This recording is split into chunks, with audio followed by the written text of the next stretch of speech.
Bien, doctores, continuamos con nuestra sesión. Como les comenté hace unos minutos en el desarrollo de la parte introductoria y el cronograma que vamos a realizar, vamos a trabajar el día de hoy, jueves, el capítulo de Ciencias Básicas de Cabeza y Cuello. Para eso tienen material que espero hayan podido descargar si lo consideran conveniente, y si no, básicamente revisar, atender a la clase, al video. ¿Ok? Muy bien.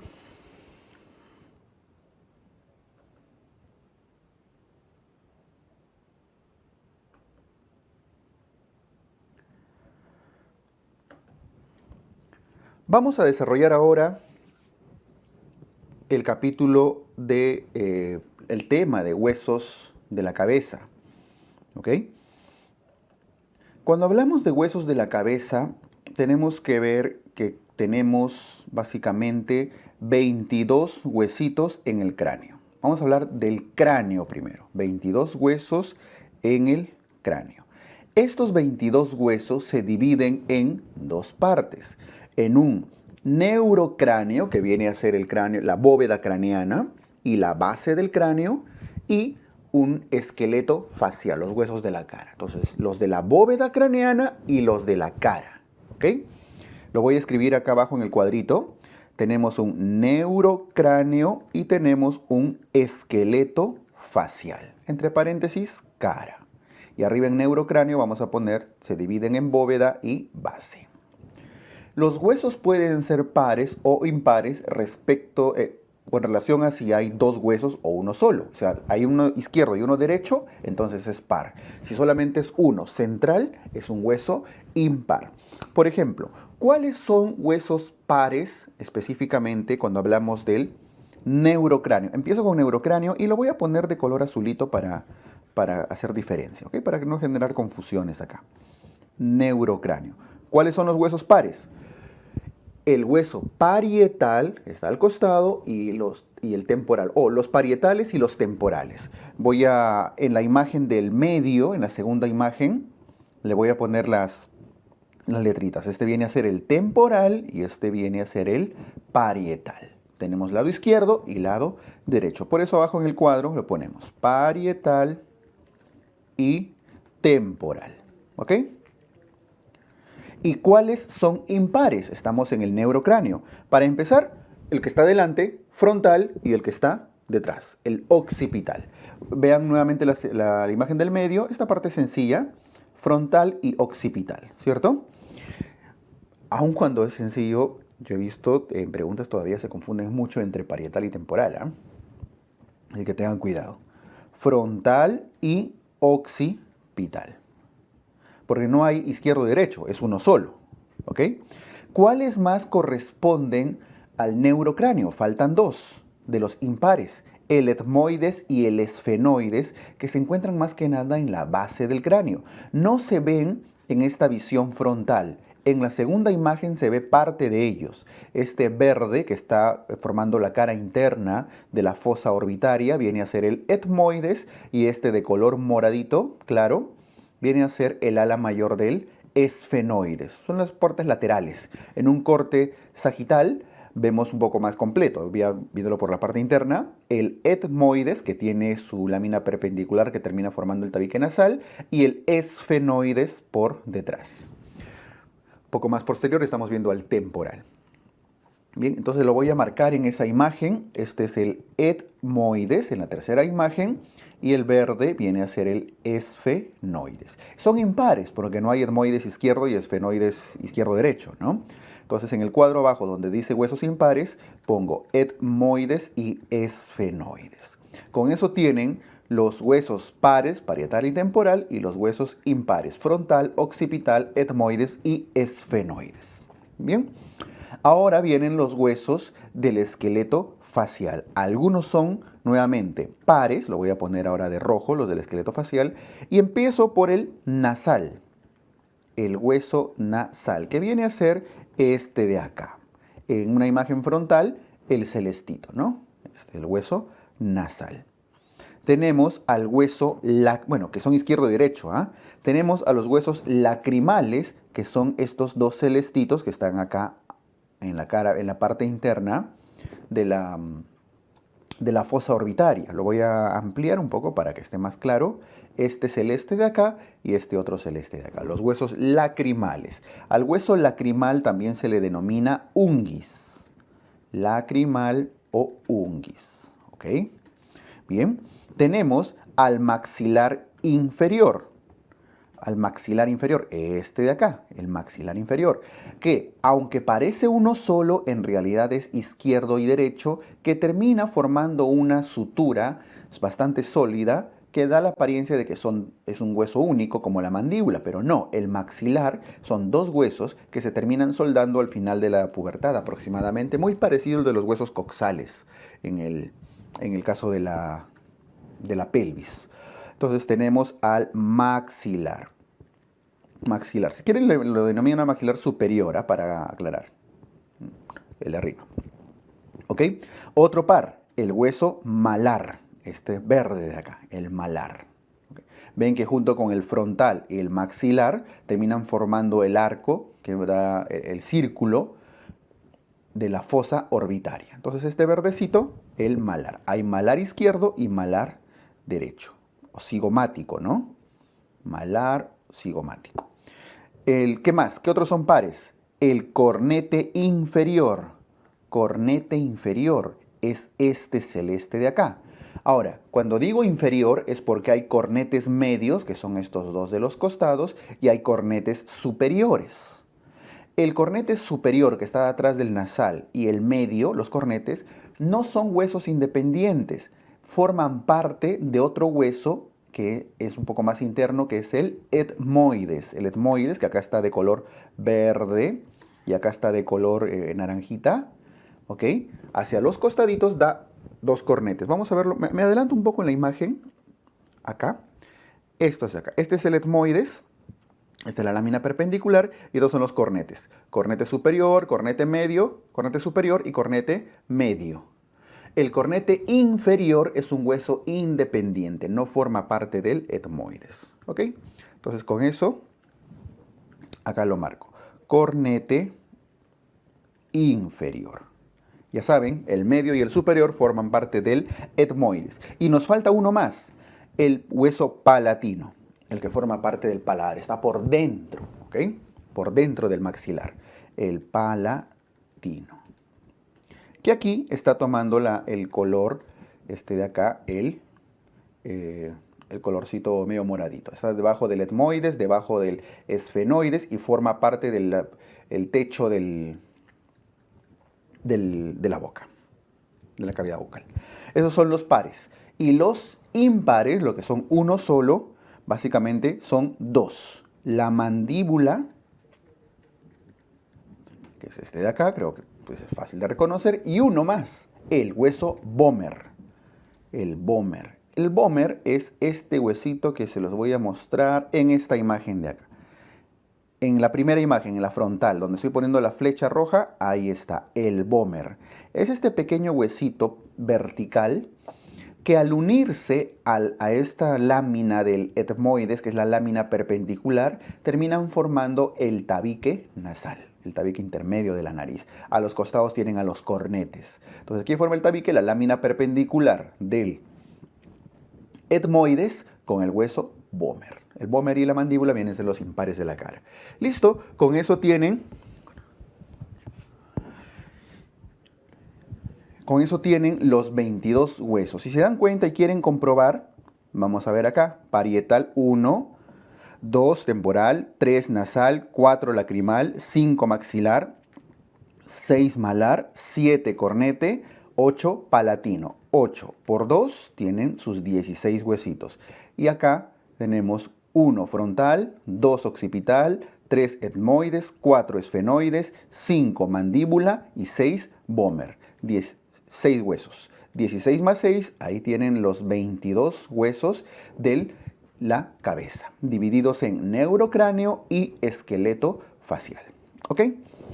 Algunas estructuras, algunos puntos de referencia característicos que vale la pena recordar acá, que son como puntos de reparo anatómico, lo voy a marcar de color negro arriba. Vean en la imagen del medio, el punto más superior que está a la altura de la unión del hueso frontal con el hueso parietal se denomina, es como que el vértice, la parte superior, de ahí viene el nombre, el vértex. El vértex. ¿Qué más? El hueso frontal es medio curvo en la parte delantera y la parte más anterior del hueso frontal, que viene a ser esta prominencia que tenemos acá adelante, ¿no es cierto?, entre las cejas, eso viene a ser la glabela. Le jalo una flechita y le pongo su nombre, glabela. Bien. Luego, otro punto tiene que ver con la nariz, el hueso nasal. La parte más superior, como ven, del hueso nasal, en realidad está por detrás de la glabela. Esa parte, ese ángulo, que es la parte más superior de la nariz, no el que está entre las cejas, sino arriba en la nariz, se denomina el nasion. El nasion. Le voy a poner un puntito ahí. Está por detrás de la glabela usualmente, ¿no? Salvo que estén medio deformes. Bueno, pues el nasion puede estar alineado, pero no. Y la parte más distal del hueso nasal se denomina rinion. De aquí probablemente los dos términos que más tienen aplicación clínica son tanto el vértex como la glabela, ¿no?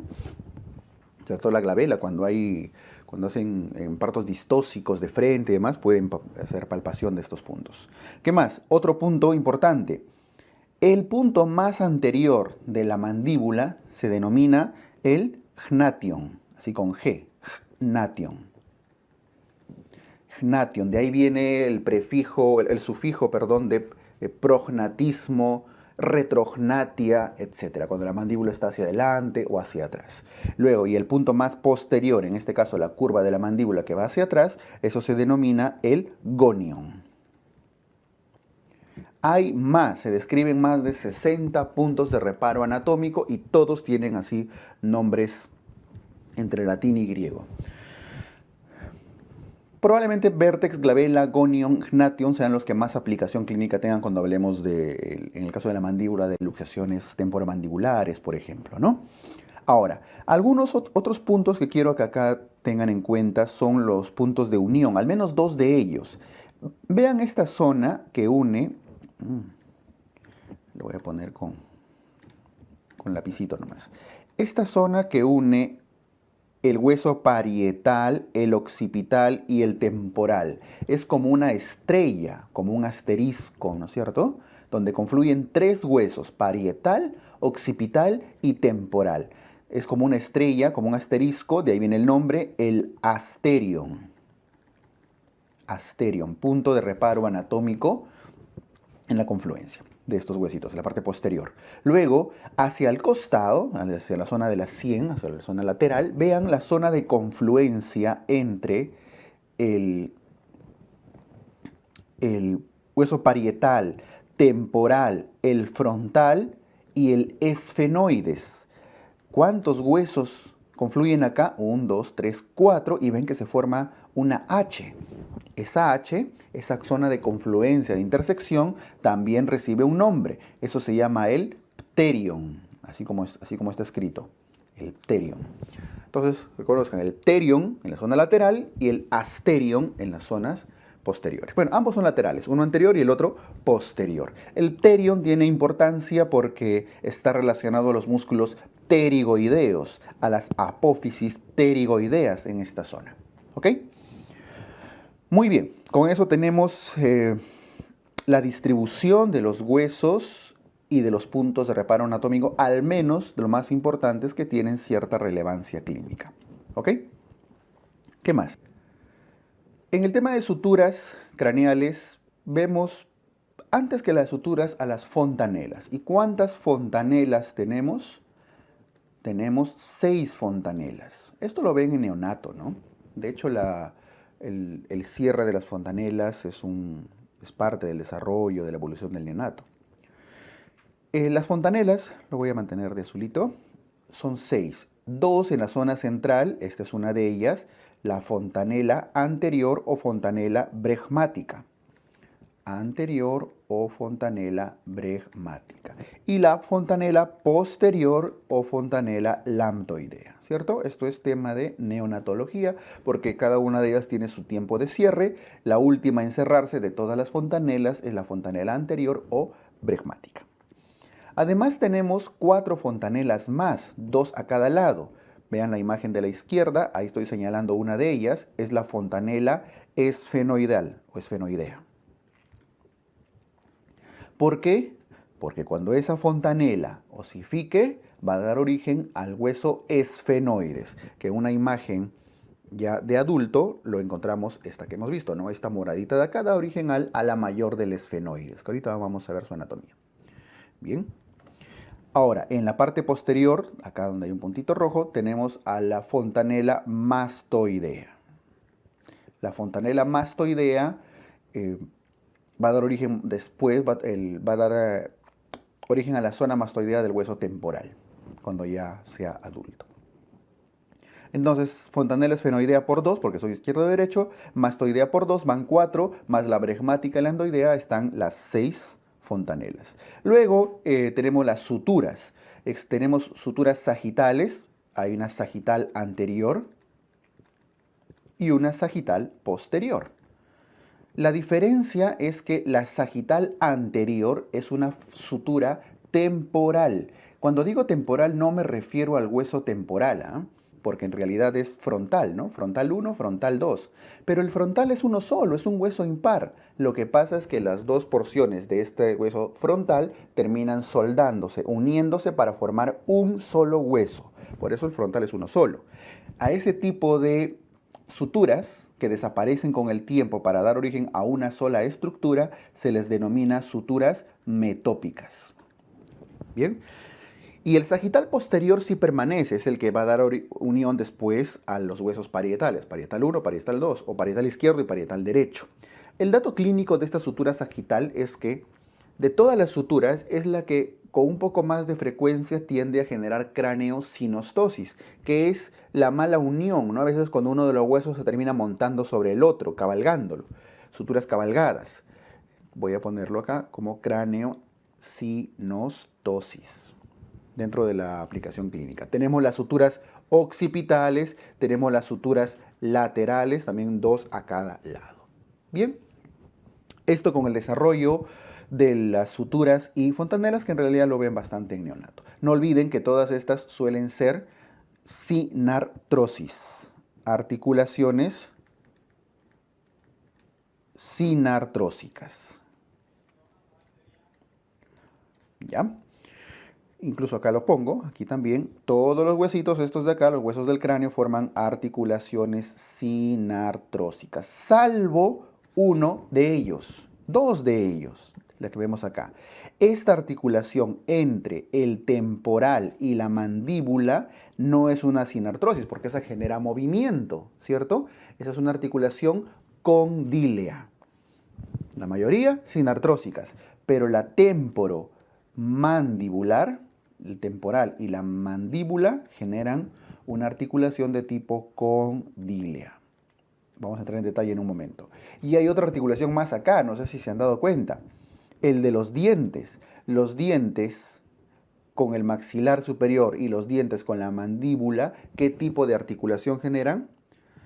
Son un tipo de sinartrosis también que se llama gónfosis. Los dientes son articulaciones de tipo gónfosis. Tienen unos pequeños ligamentos que lo unen a los huesitos. Bien, esto con los huesos del cráneo, de la bóveda craneana, en su parte externa. Ahora, la base del cráneo tiene también sus detalles. Y lo que quiero que recuerden de la base del cráneo es principalmente los agujeros. Ahora, vamos a hacer un esquema práctico de los agujeritos de la base del cráneo, básicamente porque es necesario que recuerden qué estructuras atraviesan cada uno de ellos. Ahora, no vamos a trabajar todos los agujeros, vamos a trabajar aquellos importantes por donde hay pasaje de un par craneal. Esto van a trabajarlo un poco, van a ampliarlo, el tema de los pares craneales en neurología, pero quiero que veamos acá el aspecto óseo y qué estructuras atraviesan los diferentes orificios, ¿ok?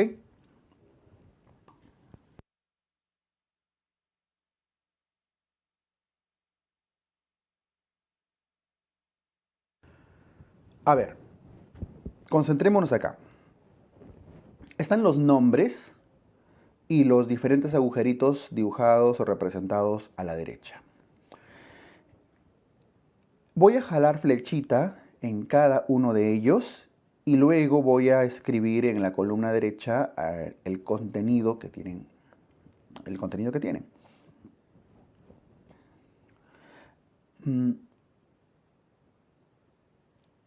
El agujero ciego es un agujero que es el que está más adelante de todos. Es el primerito. Este es de acá. Agujero ciego. ¿Ok? Agujero ciego. Esta es la parte más anterior. Luego viene las cribas del etmoides, que en realidad viene a ser la lámina cribosa, que viene a estar esta estructura amarillita. Este amarillo punteadito viene a ser la lámina cribosa del etmoides o simplemente la criba del etmoides. ¿Okay? Luego tenemos al conducto óptico, por donde pasa el nervio óptico. El conducto óptico viene a ser este acá. Le voy a jalar una flechita. Ahí está. Justo debajo de la silla turca, ¿no es cierto? En el hueso esfenoides. Luego tenemos la hendidura esfenoidal. A la hendidura esfenoidal también lo conocen como fosa orbitaria superior.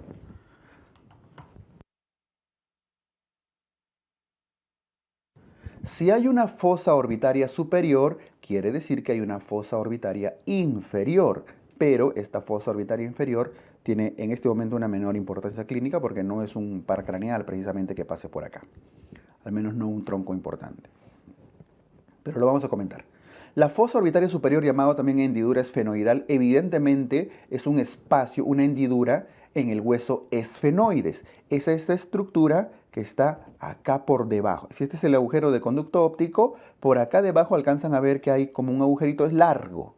Largo, está dividiendo el ala mayor y el ala menor del esfenoides. Lo vamos a ver en unos minutos cuando trabajemos esfenoides. Esto viene a ser la hendidura esfenoidal o fosa orbitaria superior. ¿Ok? Luego viene el agujero redondo mayor.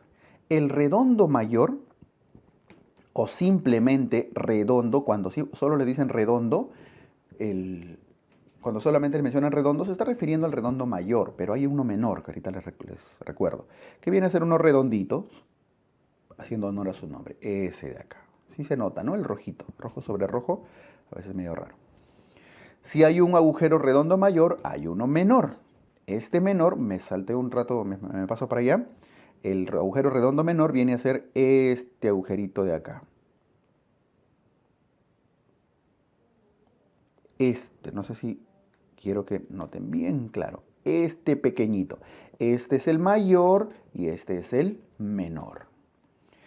Los dos son redonditos. Y este agujero que está entre los dos, que tiene una forma ovalada, justamente es el que le da el nombre, agujero oval. ¿Se han dado cuenta que es el que nos hayamos salteado, no? Ahí está, el oval. El agujero oval. Entonces, tenemos agujero ciego, lámina cribosa del etmoides, agujero óptico, hendidura esfenoidal, agujero redondo o redondo mayor, redondo menor y agujero oval. ¿Cierto? Listo, hasta ahí estamos bien. Este agujero que sigue es un agujero que tiene unos bordes medio irregulares, ¿no? Como si estuviera roto. De ahí viene el nombre. Está rasgado. Agujero rasgado. Agujero rasgado. Ahí está. Le jalo su flechita, el rasgadito. Luego viene el orificio del conducto auditivo interno. Este es el conducto auditivo, que tiene un orificio de entrada y luego va a tener un orificio de salida más afuera. Este orificio se denomina orificio del conducto auditivo interno, ¿cierto? Más abajo tenemos otro orificio, que si se dan cuenta, también tiene una forma medio irregular. Por lo tanto, a este orificio, que su nombre característico es agujero yugular, ya creo que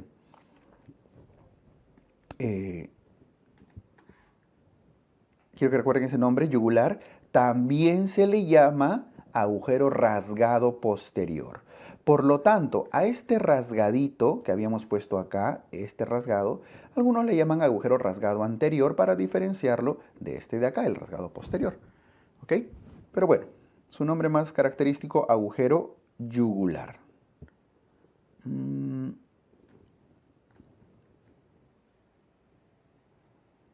Ahí está el yugular. ¿Ok? Y luego viene el conducto del hipogloso, que voy a cruzar el yugular, lo voy a hacer puntadito para no generar confusión. Este es el agujero del hipogloso. Listo. Y finalmente el más grandote de todos, el agujero magno. ¿Cuál es el agujero magno? Este de acá. Luego con otro color para evitar confusiones. Azul. Este es el agujero grandote, el magno. Muy bien. Entonces con eso tienen los principales agujeros en ese orden. Agujero ciego, lámina cribosa, agujero óptico o conducto óptico, hendidura esfenoidal, redondo o redondo mayor, oval, redondo o redondo menor, rasgado. ¿Qué más? Conducto auditivo interno, yugular, hipogloso y el agujero magno. Los agujeros más trascendentes. ¿Y por qué digo trascendentes? Porque por estos agujeros, por la mayoría de ellos, atraviesan nervios pares craneales. Y es justamente el objetivo de esta parte, que recuerden qué nervios pasan por cada uno de ellos. Entonces, ¿qué estructura o qué nervio, o no en todos pasan nervios, qué estructura pasa por el agujero ciego? Por el agujero ciego en realidad no pasa un nervio craneal, un par craneal. Por el agujero ciego pasa una estructura vascular, lo que se conoce como las venas de Hesperino. Venas de Hesperino. ¿Y qué es la vena de Hesperino? Es un plexo venoso que une el plexo venoso de la fosa orbitaria, el plexo orbitario. Esa sangre venosa lleva la sangre al seno sagital. El seno sagital es el conducto venoso, ¿no?, que está ya por dentro del cráneo, que finalmente va a recorrer seno sagital superior, seno sagital inferior, por dentro. Vamos a ver algunos detallitos sobre eso, para finalmente llevarlo después hacia la vena yugular en algún momento, ¿no? Entonces, el plexo venoso que une la zona, el drenaje venoso de la fosa orbitaria con el seno sagital, que es más interno. Eso se llama vena de Hesperino. Entonces pongo acá, une el plexo orbitario con el seno sagital. Es el agujero ciego. Luego, por las cribas del etmoides o lámina cribosa, ¿qué par craneal pasa? Ahora sí, por ahí pasan las fibras del nervio olfatorio, del olfato, del primer par craneal. ¿Sí? Uno olfatorio. Luego, por el conducto óptico pasan los nervios de la visión, los del segundo par craneal óptico, ¿verdad? Vamos bajando. La hendidura esfenoidal o fosa orbitaria superior es una de las más importantes. Por eso su forma, voy a dibujarlo a la derecha, su forma es alargada, está por debajo de ese cuernito de la silla turca. ¿Por qué? Porque pasan varias estructuras y de las cuales las más importantes son, en ese orden, el tercer par craneal, el cuarto par craneal, o sea, el motor ocular común, el troclear, luego el quinto par craneal, trigémino, y el sexto par craneal, motor ocular externo, el abducens, ¿no? Tercer, cuarto, quinto y sexto pares craneales. ¿Está bien? Del quinto par craneal del trigémino, específicamente la primera parte, la primera rama, que es la rama oftálmica. Acuérdense que el trigémino viene de 3, tiene 5, ¿no? Quinto, 1, 2, 3. Rama oftálmica, rama maxilar y rama mandibular. El que forma parte, el que pasa por acá es el quinto 1, rama oftálmica. Luego, por el agujero redondo mayor, vamos bajando. ¿Con quién nos toca? Retomamos porque el 6 ya había pasado por el esfenoidal, otra vez el quinto, pero específicamente el quinto 2. Luego por el agujero oval, el quinto 3. Es decir, rama maxilar y rama mandibular del trigémino. Por el agujero redondo menor, que es este de acá, el es chiquitito, no pasa un par craneal. Por eso a veces cuando hacen estudios de la base del cráneo, a veces no lo mencionan y simplemente se habla del redondo que está interno. Pero como lo vamos a trabajar ahora, sí usamos sus nombres, redondo mayor y redondo menor. Por el redondo menor no pasa un par craneal, pasa una arteria, con su respectiva vena, por supuesto. Pero voy a usar el nombre de la arteria, la arteria meningea media, que cuando hacen neurocirugía lo ven dentro de las estructuras lesionadas en las fracturas del cráneo, ¿no? Arteria meningea media. Luego, por el agujero rasgado, que es este de acá, pasa, tampoco es un par craneal, pasa a la arteria carótida interna. Arteria carótida interna. Luego, por el conducto auditivo, o el orificio del conducto auditivo interno, pasan dos pares craneales. Uno de ellos, ¿quién nos toca? Ya hemos terminado el quinto, ¿no? Ya hemos hecho el sexto también, porque el sexto está en la hendidura esfenoidal. Con el conducto auditivo interno pasa el séptimo par craneal, el facial, y el octavo par craneal, el auditivo. Al menos por ahí ingresan. El facial luego va a salir después por otro agujero, el estilo mastoideo. Pero es el ingreso de ambos pares craneales. Luego, por el agujero yugular es el otro importante. Por el yugular, que también es grandecito, pasan tres pares craneales. ¿Quién nos toca? El noveno par craneal, glosofaringio, el nervio vago y el espinal.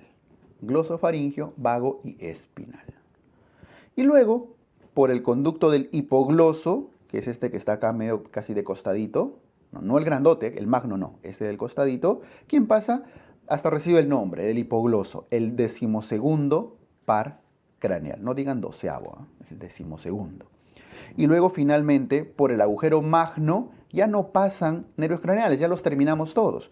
Por el agujero magno atraviesan las arterias vertebrales, las que van a acompañar después a la médula espinal. Las arterias vertebrales, la médula oblongada, las meninges, las ramas vasculares meningeas, etc. Tiene que ver sobre todo con el nacimiento, el origen de la médula espinal. ¿Ok? Listo. Entonces, con eso tienen los principales huequitos, que los pueden ver también en su zona inferior.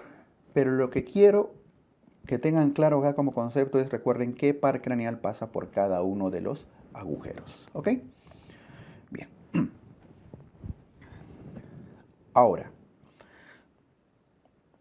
¿hay mnemotecnia para esto? Sí, hay unas mnemotecnias, unas más complicadas que otras, porque como verán, no es sencillo trabajar con tantos pares craneales y tantos agujeros con nombres distintos. O sea, las mnemotecnias al final pueden ser muy engorrosas. Y después de que vean las mnemotecnias, pueden determinar diciendo, mejor me aprendo, mejor me memorizo los huecos, ¿no? Y sus nombres. Va a ser más fácil quizá. Pero trabajemos alguna.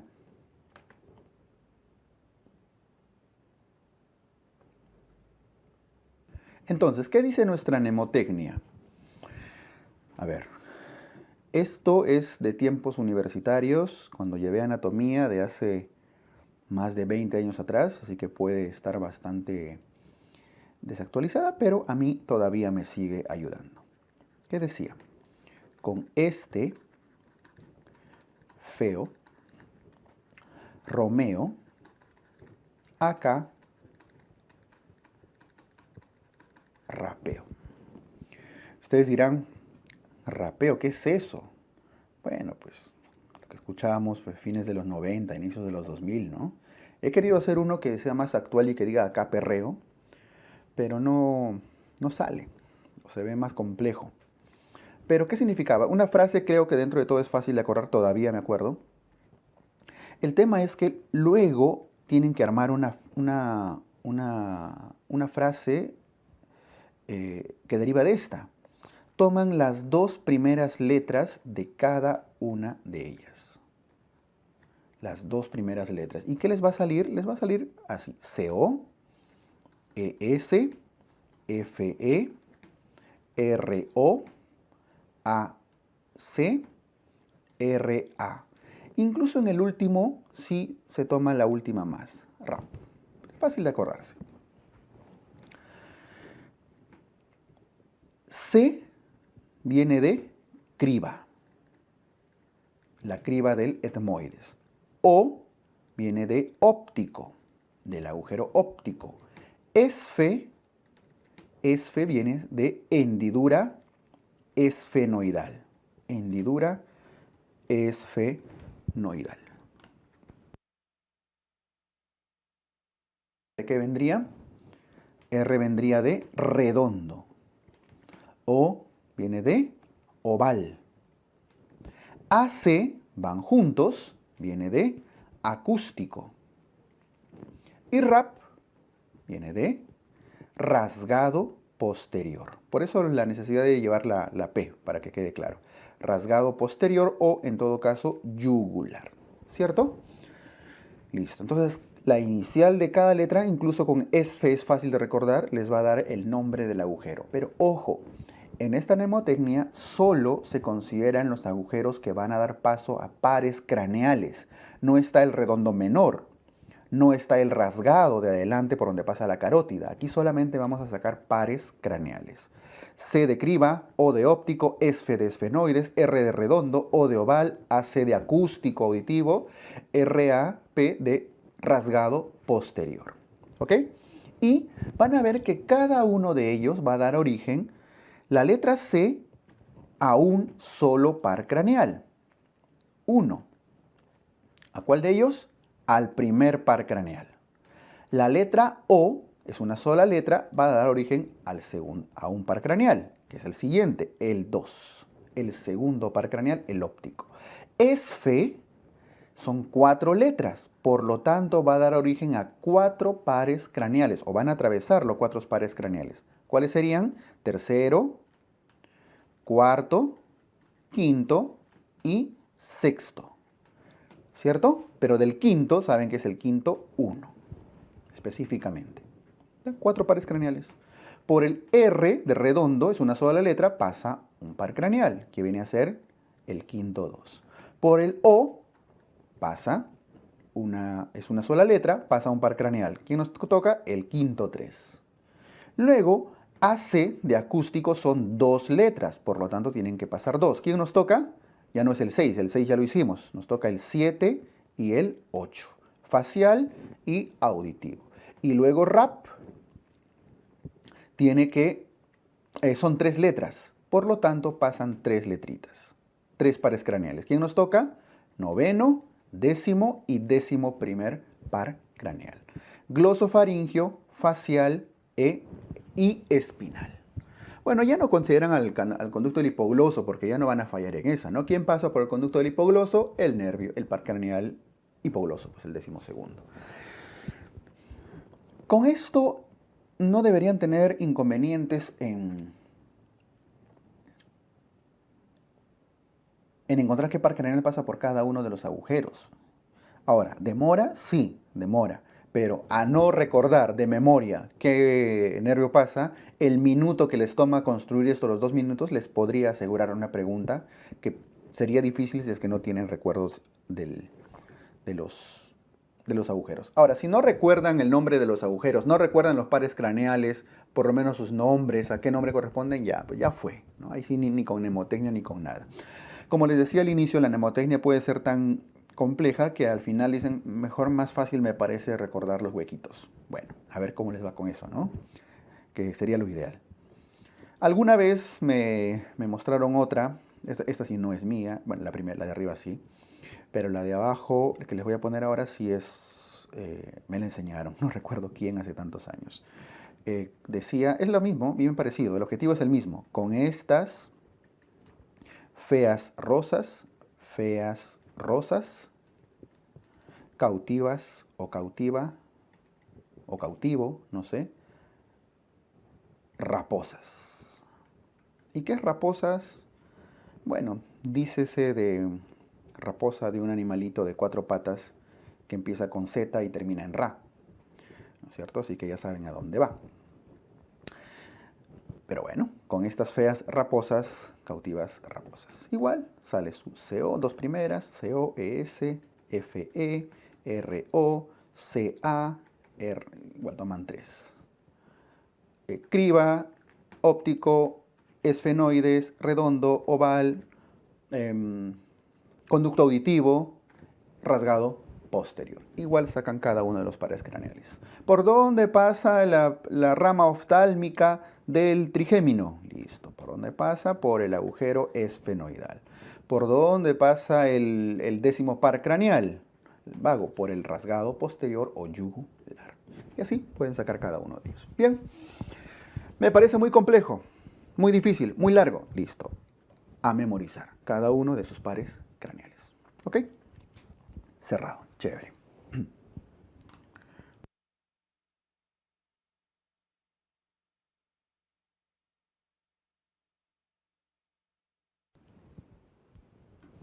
Vamos ahora a describir algunas de de los huesos de la base del cráneo. Estoy hablando del etmoides, del esfenoides y luego de la mandíbula. El etmoides es el huesito que se ubica en una visión lateral donde lo habíamos puesto acá, ¿no? Este es el etmoides y este es el esfenoides. Bien. El etmoides, vamos a poner sus datos clave, tiene una parte superior que tiene una forma de cresta, como si fuera un gallito. En general el hueso tiene una forma de balanza, ¿no? Bastante simétrico con una línea media. Parece una balancita. Y la parte más superior se denomina la crista galli, llamada también la cresta de gallo. O crista galli, ¿no? Que viene a ser lo mismo. En la base de la crista galli, a ambos lados, no sé si notan una superficie punteada, que son pequeños agujeritos. Esos pequeños agujeritos vienen a ser, ¿qué cosa? La lámina cribosa, la criba.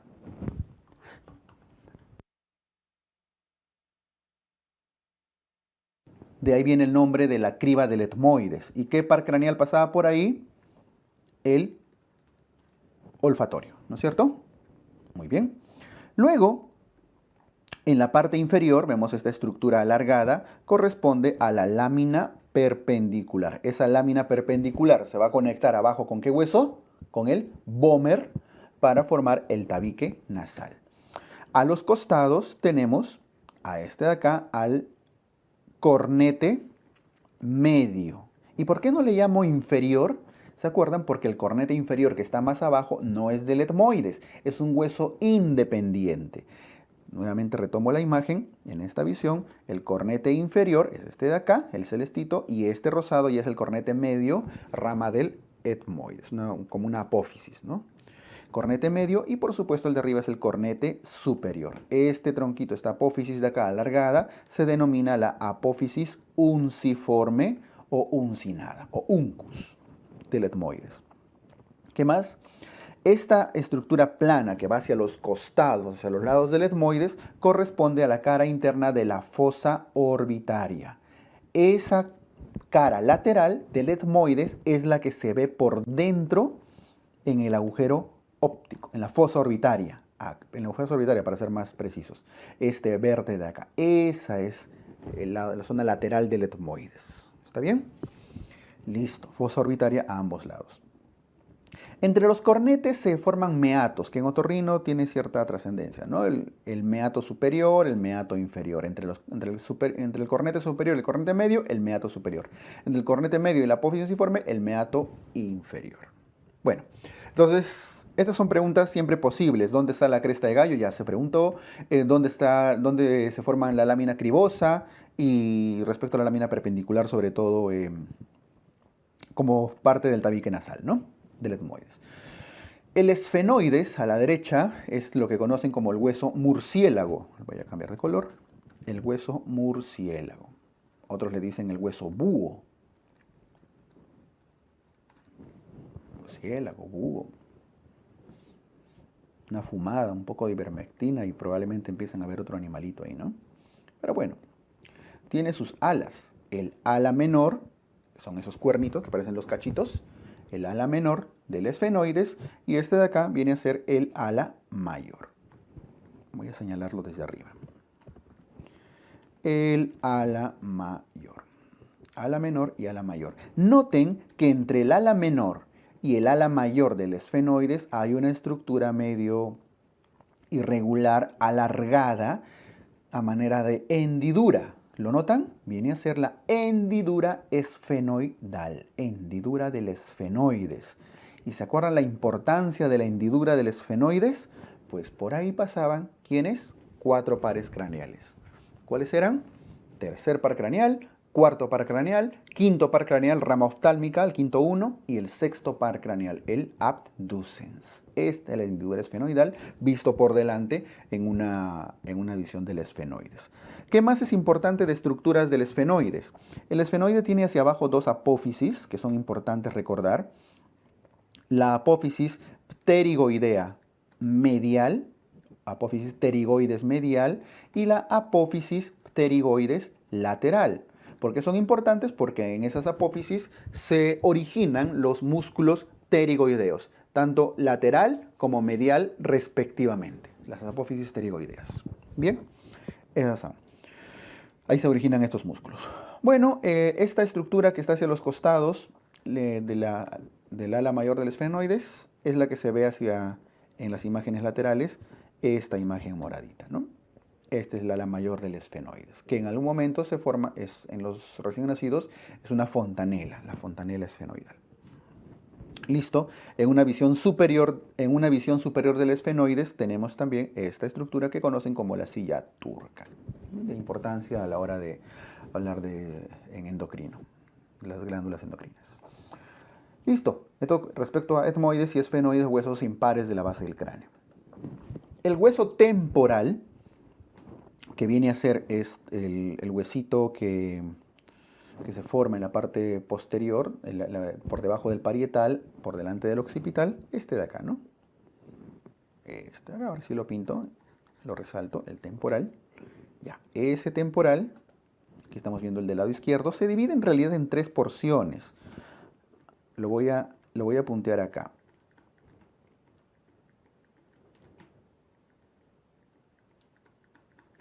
La porción superior del temporal se denomina la porción escamosa.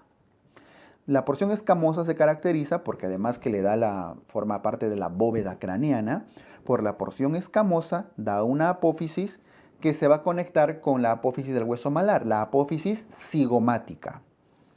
Apófisis cigomática para formar después el arco cigomático. En la parte posterior tenemos la porción mastoidea, que en su parte más inferior tiene esta apófisis, también que se denomina la apófisis mastoidea, ¿no? El mastoides. Apófisis mastoidea. Bien, ¿qué más? La porción inferior, que está acá, que le jalo la flecha, se denomina la porción petrosa. Entonces son 3, lo voy a resaltar para que esté claro. La porción escamosa hacia arriba, la petrosa hacia abajo y la mastoidea hacia la zona posterior. Cada una tiene una apófisis importante. Apófisis cigomática, apófisis mastoidea y la apófisis de la porción petrosa se denomina la apófisis estiloides.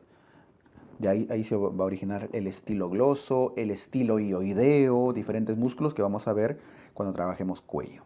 Apófisis estiloides. Bien, algo importante de la porción petrosa es que por ahí se encuentra un agujero importantísimo, ¿no? El agujero del conducto auditivo externo, ¿cierto? Del oído, ahí está. Y además, entre la apófisis estiloides y la apófisis mastoides, por debajo, no se nota por supuesto en esta imagen, hay un agujero importante, el agujero estilomastoideo. Y este sí es de alta importancia anatómica y clínica. Jalo la flechita acá, aquí tenemos al agujero, acá está el temporal. El agujero estilomastoideo. El estilomastoideo. ¿Y por qué es importante clínicamente el estilomastoideo? Porque por ahí sale un nervio importante, el séptimo par craneal. El séptimo, el facial. El facial que ingresaba por el orificio del conducto auditivo interno, hace un rato vimos, junto con el auditivo, sale por ese orificio y luego va a atravesar la parótida, la glándula parótida y demás, para ya luego distribuirse en sus diferentes ramas. ¿Sí? Anatomía del temporal. ¿Qué más? La mandíbula. La mandíbula es un hueso impar que tiene, quiero que reconozcan algunas partes. Voy a empezar de arriba. Esta parte de la mandíbula se denomina el cóndilo, que es justamente el que va a articular con el hueso temporal. La mandíbula articula con el hueso temporal a este nivel, a nivel de su apófisis, en esta fosa condilia, ¿no? A nivel del arco cigomático. ¿Para qué? Para la masticación. Es su apófisis condilia y esta de acá, que va hacia adelante, es una apófisis que se denomina apófisis coronoides. Muy parecido al en el cúbito, ¿no? En el cúbito también tienen una apófisis coronoides hacia adelante. Cuando hay luxación de mandíbula hacia adelante, que es la forma más común, suele haber palpación de esa puntita de la apófisis coronoides, que no debería palparse en condiciones normales. Palpan una puntita, coronoides, eso es una luxación. Vamos bajando. Otra apófisis importante es la apófisis spix, así se denomina, o língula. ¿Ya? Y por debajo de esa apófisis spix o língula hay un conducto, un canal. El canal retrolingular, este canal que está por dentro, lo voy a poner de amarillito. ¿Y por qué lo pongo de amarillo? Porque es el canal del nervio alveolar inferior. ¿Y por qué el nervio alveolar inferior es importante? Porque este alveolar inferior es el que después se va a ramificar para dar inervación a los dientes. Las ramas de ese nervio son los que le generan el dolor, ¿no? Cuando tienen un proceso dental infectado, etcétera, que necesita una endodoncia o algo. Y son justamente los nervios que tienen que bloquear. Y si van a hacer una cirugía mayor en la zona mandibular, tienen que bloquear ese nervio. Y para eso se tiene como reparo justamente la apófisis spix o língula. El nervio alveolar inferior,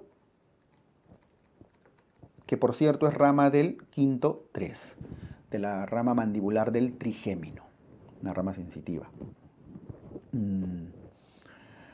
Por supuesto que los dientes de arriba, a los del maxilar, los inerva el alveolar superior. ¿Qué más? Vamos bajando.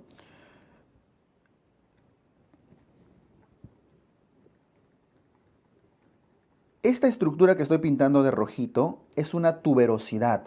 Se le llama la tuberosidad interna de la mandíbula. Tuberosidad mandibular interior, diferentes nombres. O simplemente tuberosidad miloioidea. ¿Por qué? ¿Cuál es el prefijo de mandíbula? De acá en adelante, cuando hablen de mandíbula, tienen que hablar de... Voy a jalar la flecha de una forma distinta. Cuando hablen de mandíbula, tienen que hablar de milo. Milo es mandíbula. Y de esa parte, de esa tuberosidad, va un músculo, es por dentro, ¿ya? Imagínense que está por dentro. ¿Hacia dónde? Hacia un hueso que se denomina, que está más abajo en el cuellito, que se denomina el hioides. Por lo tanto, la tuberosidad recibe el nombre de tuberosidad miloioidea, porque ahí está el origen del músculo miloioideo. ¿Y por qué es importante el miloioideo? Porque cuando el miloioideo se contrae, ¿la mandíbula se va a abrir o se va a cerrar? Obviamente, la mandíbula se va a abrir. Es uno de los músculos que participa en la masticación, pero no cerrando, sino abriendo la mandíbula. Otra apófisis importante está por dentro, no en el ángulo de la mandíbula en sí. Miren, estoy poniendo un puntito. No ahí, sino por detrás, en la zona, en el ángulo posterior de la mandíbula. O sea, pongo un asterisco porque está por dentro. Esa apófisis, una apófisis pequeña, se denomina apófisis geni. ¿Por qué? Porque por esa apófisis, en esa apófisis nace un músculo. Si ese músculo va hacia la lengua, ¿cómo se llamaría? Genio-gloso. Si ese músculo va al ioides, ¿cómo se llamaría? Genioideo. Entonces es importante que conozcan el punto de las apófisis, porque ahí los músculos que se originan ahí justamente reciben esos nombres: miloioideo, genioideo, geniogloso, etc. Y todos tienen implicancia tanto en la apertura bucal como en los movimientos de la lengua. ¿Ok? Listo, la mandíbula. ¿Qué más? Ahora, la fosa orbitaria es algo que suelen trabajar en oftalmo, ¿no? Pero vamos a revisar aquí básicamente los aspectos óseos y sus agujeros, de una forma muy práctica.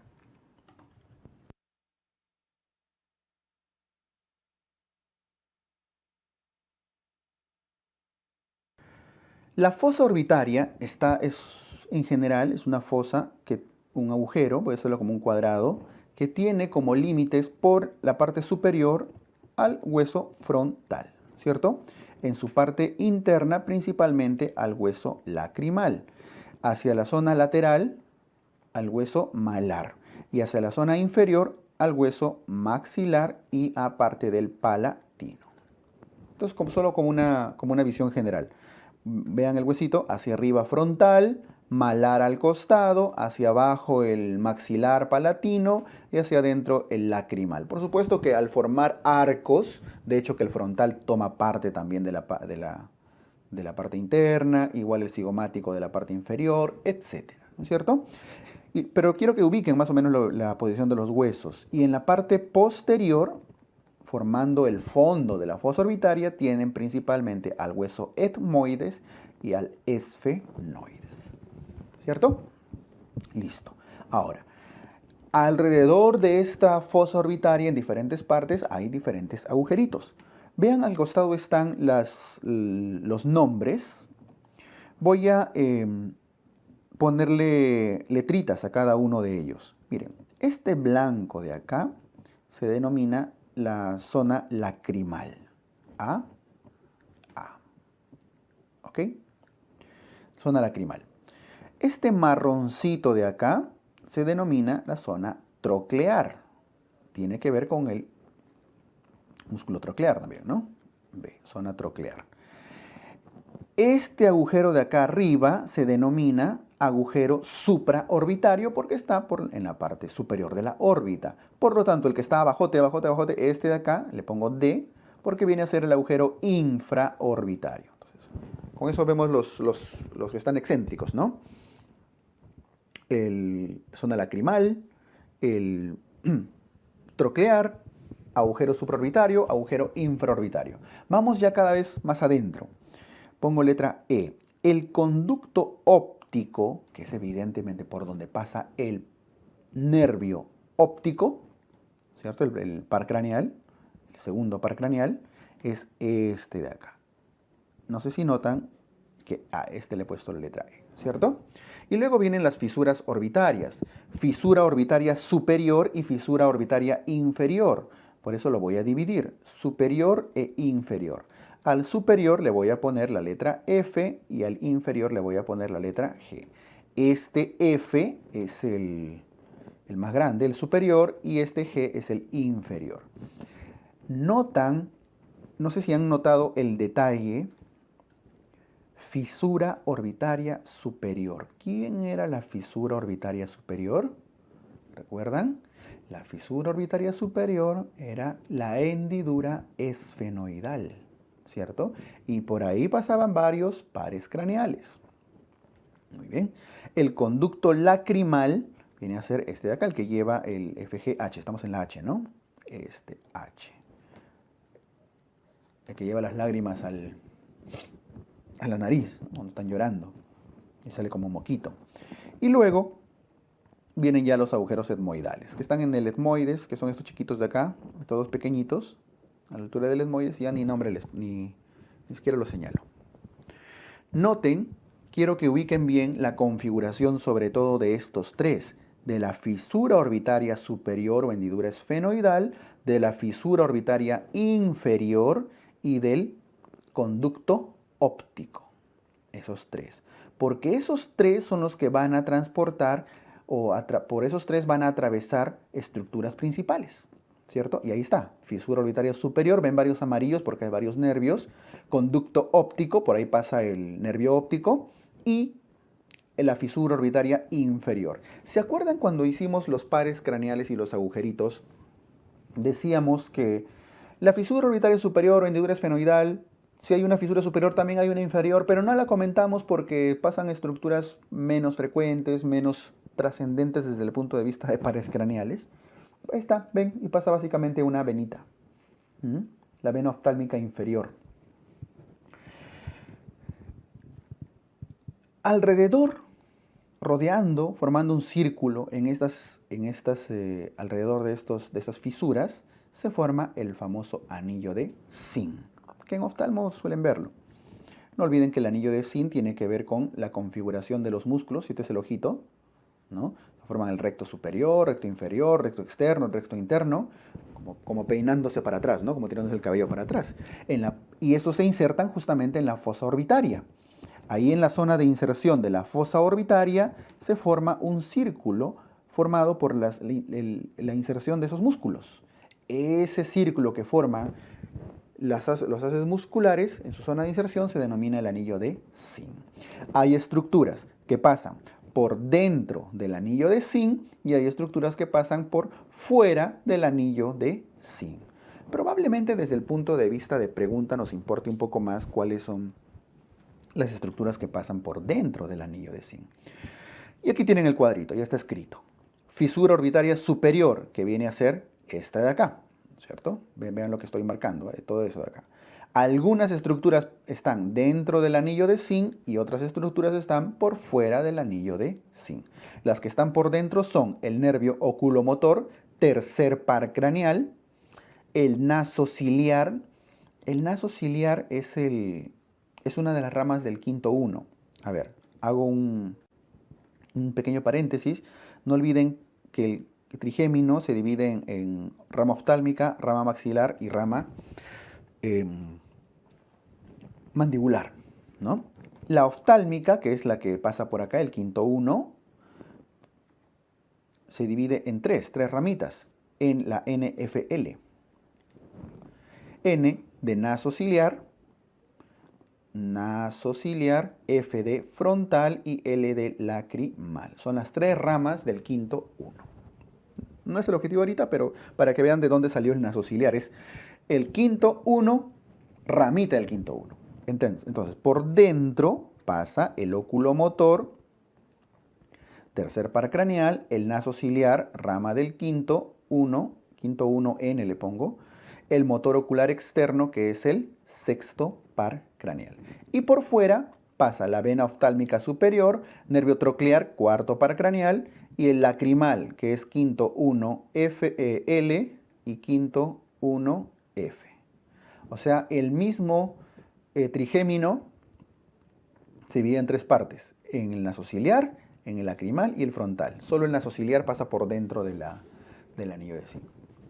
¿Confundidos? Tal vez. Pero sí vale la pena recordar cuáles pasan por dentro del anillo de Zinc. ¿Ya? El troclear no pasa. Y por fuera del anillo de Zinc, correspondiente a la fisura orbitaria inferior, básicamente la vena oftálmica inferior, que es esta de acá.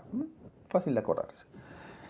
Y por el conducto óptico, que viene a ser esta estructura de acá, esta pasa la arteria oftálmica, ahí está rojito. ¿Qué más dice abajo? El nervio óptico, el segundo par craneal. El segundo par craneal.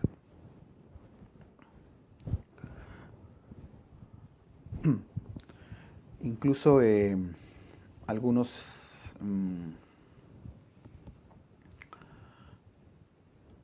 usan alguna mnemotecnia, ¿no? Momona, para esto de acá, los que pasan por dentro de la fisura orbitaria superior, dentro del anillo de Zinc, momona. Motor ocular común, motor ocular externo y naso ciliar, momona. Fácil, ¿no? Pero deben acordarse que el naso ciliar es rama del quinto uno. Bueno, con eso cerramos la parte ósea del la parte ósea del cráneo, ¿no? Incluyendo la fosa orbitaria. Listo, doctores. Vamos a una pequeñita pausa de un minutito para un cambio de diapositiva.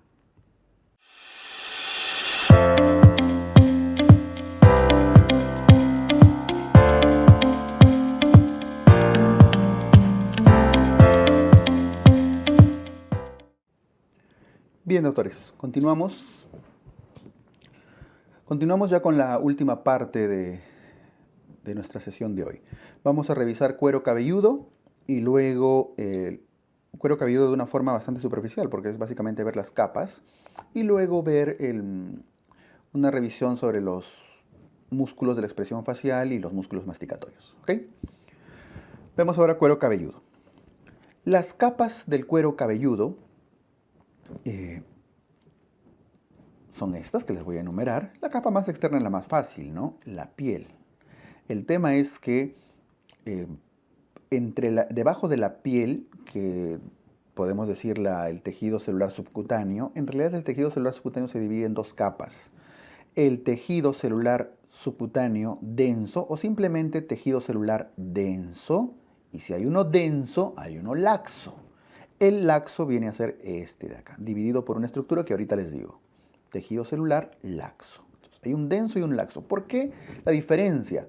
Porque el denso, de ahí viene el nombre, está bastante irrigado. Por eso es que cuando se hacen una herida en el cuero cabelludo, hay una apertura en una solución de continuidad y eso genera un sangrado masivo, porque es una zona, al ser densa, de bastante irrigación. ¿Ok? Y luego viene el laxo, que también tiene una estructura vascular, pero menos irrigada que el denso. En esta zona intermedia tenemos lo que llamamos la aponeurosis epicutánea. Así se llama. Pero más allá del nombre, es la aponeurosis que une el músculo frontal, que está por delante, con el músculo occipital. Por delante tenemos un músculo y por detrás hay otro. Frontal y occipital. Los une una aponeurosis, la epicutánea. Y ya por dentro tienen la última capa que ya lo separa del hueso, el periósteo. Listo. En realidad con eso terminamos las capas del cuero cabelludo.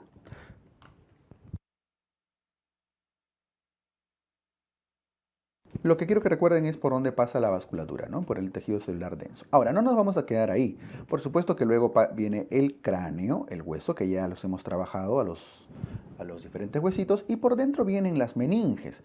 No vamos a involucrarnos tanto en la anatomía de las meninges porque esto ya es neurología, pero solamente quiero que recuerden que existen dos capas de meninges, las paquimeninges y las leptomeninges. Paqui de grueso, lepto de delgado. Paquimeninge da origen a la dura madre y las leptomeninges da origen a la pía madre y el aracnoides, ¿cierto? Listo, cerramos. Ahora, las meninges van cubriendo el encéfalo, llegan incluso hacia zonas distales de la médula y en ciertas zonas, en las fisuras cerebrales, empiezan a generar tanto cisternas como tiendas, ¿no?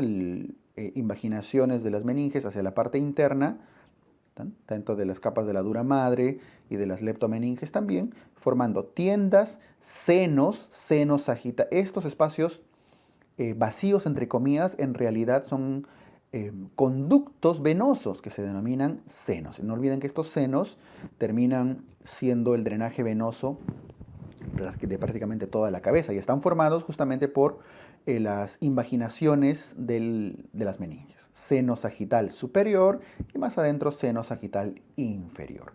¿Por qué? Porque al final sirve para drenaje no solo venoso, sino del mismo líquido cefalorraquídeo. Y hablando de líquido cefalorraquídeo, no olviden de una manera práctica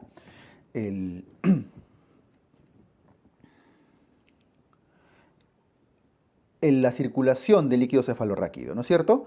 Estamos hablando de los senos cavernosos.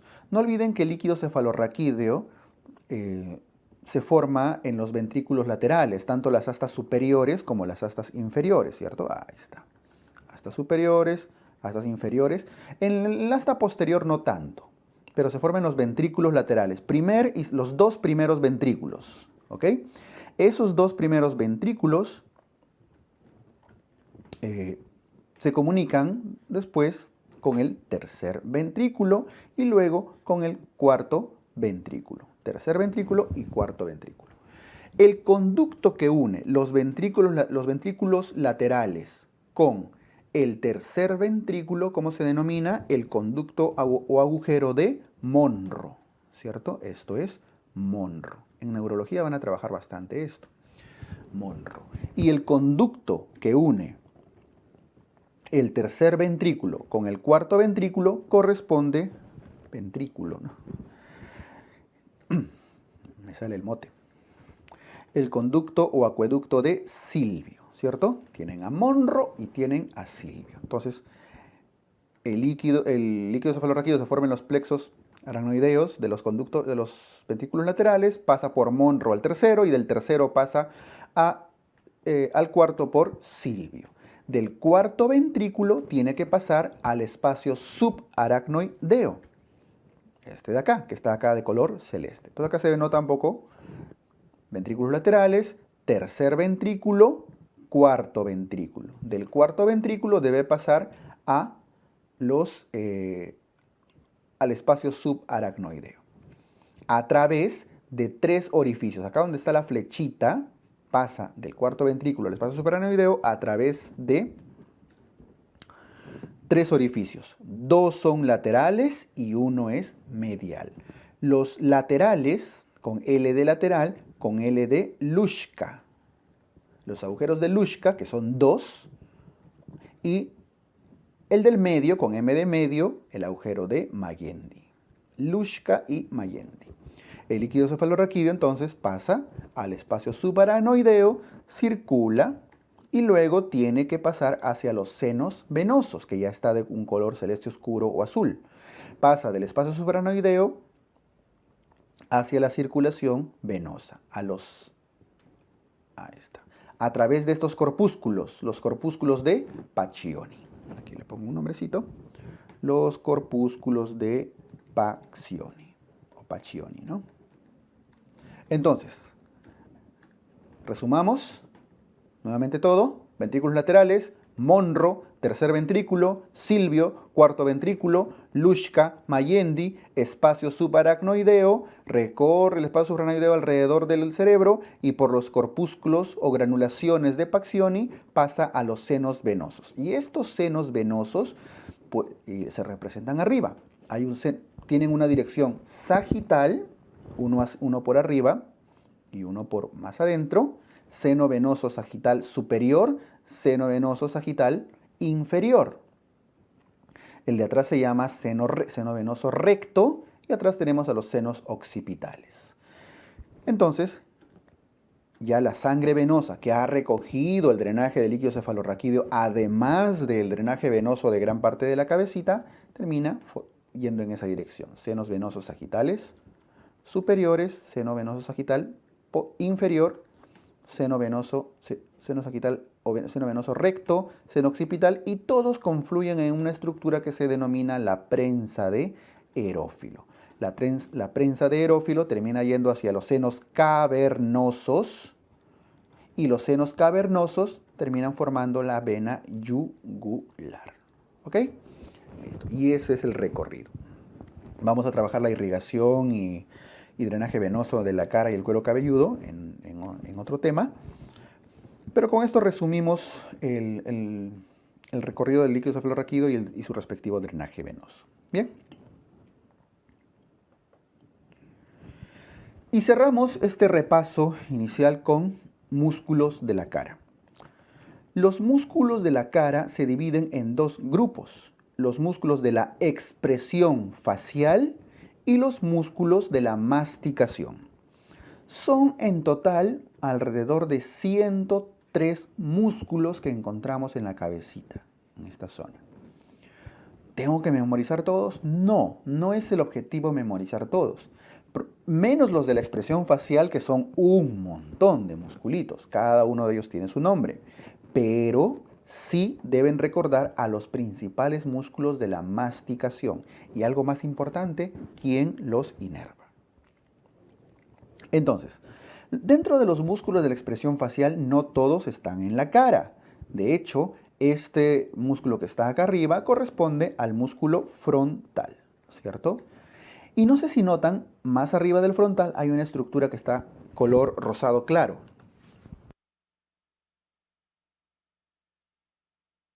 Esta estructura rosada clara lo unía con un músculo que está hacia la zona posterior que se denomina como el occipital. ¿Cómo se llamaba esa estructura? Lo acabamos de ver, la aponeurosis epicutánea. ¿Qué tiene que ver? Porque cuando uno va a levantar, fruncir, contraer este músculo frontal, no sé si lo intentan, notan que se les contrae hasta detrás de la cabeza, porque está unido con el occipital justamente a través de esa aponeurosis. Por lo tanto, la elevación de esta zona de la frente, el movimiento viene desde atrás, desde el occipital.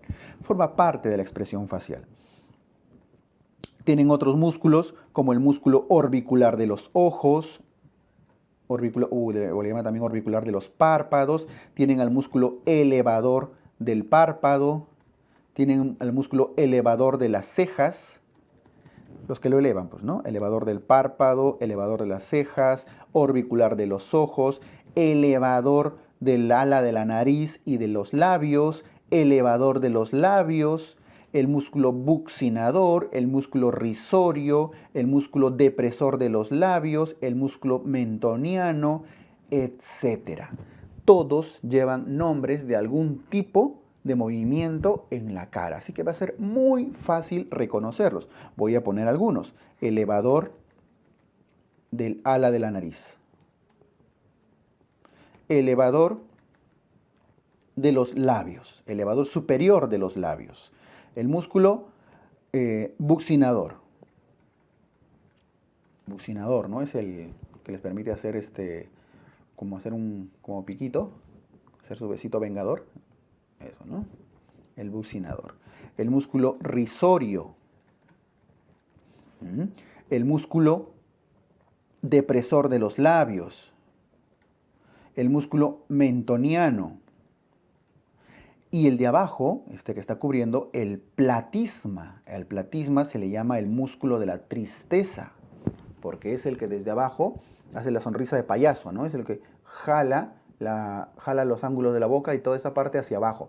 Yo puedo hacerlo, pero es la sonrisa invertida, ¿no? La sonrisa de los payasos. El platisma, que es este musculito de acá. ¿Ok?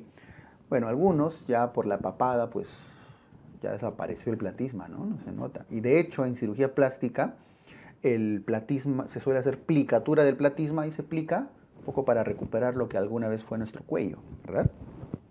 El platisma. Todos estos músculos que generan expresión facial, es decir, mímica. Y va a ser muy fácil reconocerlos. Hacen movimientos muy claros de la boca. ¿Qué es lo importante? Ojo, ¿qué es lo importante acá? Que recuerden quién los inerva. Si es de la expresión facial, de la mímica, los inerva el nervio facial, rama motora del nervio facial, séptimo par craneal. Cuando hablemos de desarrollo embriológico, van a darse cuenta la estrecha relación de los músculos de la mímica con el nervio facial, incluso en el origen embriológico. Y quiero que lo diferencien de los músculos de la masticación. Para empezar, cuando masticamos, los músculos que le dan más potencia, más fuerza al cierre de la boca son estos dos. El músculo temporal, temporal. De hecho, yo les pido una cosa ahorita, o sea, tengan su mandíbula y practiquen, ¿no? Cierren con la boca cerrada, intenten cerrar con más fuerza la boca, ¿sí? ¿Está así? Como si estuvieran triturando. No sé si sienten que se contrae incluso hasta los costados de la cabecita, justamente porque el temporal, que está a los costados, genera esa fuerza de contracción de la mandíbula. Temporal y este otro de acá, macetero. No maceterino, ojo, macetero. Porque el maceterino es otro que ahorita vamos a revisar. Temporal y macetero son los que participan en el cierre de la boca, de la mandíbula, para la masticación, para cerrarla. No voy a hablar de trituración, porque el movimiento de trituración no es solamente cerrar la mandíbula. La trituración incluye movimientos laterales de la mandíbula, como las vacas que están rumiando, así de costado. La masticación es un movimiento un poco más complejo. Así que temporal y macetero hablan básicamente de cierre de la boca. Y si lo vemos por dentro, reconozcan a estos dos músculos de acá. El que está con flecha roja viene a ser el pterigoideo medial o interior. Es más apropiado decir medial, está hacia adentro. Y el pterigoideo lateral, que está hacia afuera. Recuerdan que habíamos visto las apófisis pterigoides del hueso esfenoides, ¿verdad? Pues bien, ahí es donde se originan. Van hacia la mandíbula y miren, se están insertando en los costados. Por lo tanto, van a tener otros movimientos. ¿Van a apoyar en el cierre de la boca? Sí, pero ya el lateral, el pterigoideo lateral, genera un movimiento importante, la protrusión. Principalmente la protrusión, es decir, jala la mandíbula hacia adelante, lo desplaza hacia adelante, la prognatia, ¿no? De hecho, cuando veamos luxación anterior de mandíbula, que es la forma más frecuente, vamos a ver que el músculo que está implicado acá es justamente el pterigoideo lateral, que es la que protruye la mandíbula. Participa también un poco en la elevación de la mandíbula, en el cierre, apoya el temporal y el macetero, no es de los más importantes. Y algo importante, la lateralización. No olviden que el cierre y con movimientos laterales hacia los costados, de alguna manera se considera trituración. Y el pterigoidea medial participa también en el cierre de la boca, pero más que nada en la lateralización. O sea, noten su dirección ya más oblicua, ¿no? Hacia los costados. O sea, hace que la mandíbula se mueva de un lado a otro a medida que van contrayéndose cada uno de ellos. Lateralización, con algo de elevación. Hacen diferentes movimientos, apoyan en todos, pero el lateral sobre todo protruye y el medial sobre todo lateraliza. Entre los dos hacen los movimientos de trituración. ¿Okay? Y encima se contrae el temporal y el macetero. Todos estos son los músculos que mastican, que trituran, que sirven para alimentarnos. Ahora, la masticación no implica solo cerrar la mandíbula. Alguien los tiene que abrir. Pero para abrir la mandíbula, para jalarlos hacia abajo, los músculos jalan desde el cuello. Y vamos a ver en un siguiente tema, musculatura del cuello a los músculos miloioideos, digástricos, etcétera, etcétera, etcétera. Los que jalan desde abajo. ¿Ok? Listo. Hace un momento les dije, no confundan macetero con maceterino. Justamente a este pterigoideo medial es el músculo que se le conoce muchas veces como maceterino. Mucho cuidado. A todos estos músculos masticadores no los inerva el facial, los inerva el trigémino. Y les había dicho que el trigémino tenía tres ramas: rama oftálmica, rama maxilar y rama mandibular. Bueno, al revés, ¿no? De arriba hacia abajo. Oftálmica, maxilar y mandibular. La oftálmica y la maxilar son principalmente sensitivas, eso es neuro.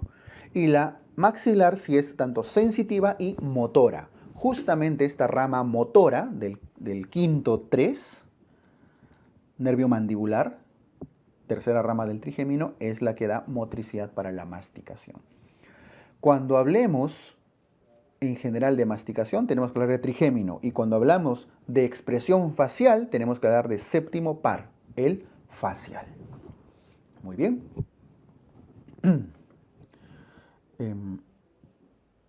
Agujero oval, ¿no? El quinto 3.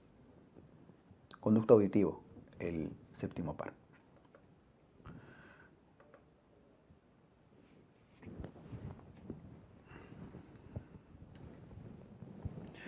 Bien, doctores, con eso cerramos este tema de músculos de la cara y una aproximación al cuero cabelludo. Bien, cerramos la sesión de hoy, la sesión de jueves. Mañana viernes, vamos a trabajar la segunda parte de anatomía, que como ya han visto es básicamente el cuello. ¿Ok? Cuando hablemos de cuello vamos a hablar un poco de la estructura osteocartilaginosa, una aproximación general, y algo, lo más importante del cuello, que son sus músculos. Y luego vamos a hablar algo de la irrigación general de la cabeza. Con eso vamos a cerrar la parte de anatomía, que como les comentaba al inicio del día, básicamente tiene por objetivo que tenga un fundamento de ciencias básicas. Y luego vamos a revisar rápidamente el desarrollo embriológico. Recién con esta aproximación de anatomía y desarrollo embriológico, en embriología vamos a ver estos músculos de qué arco faríngeo vienen y van a darse cuenta que es súper sencillo.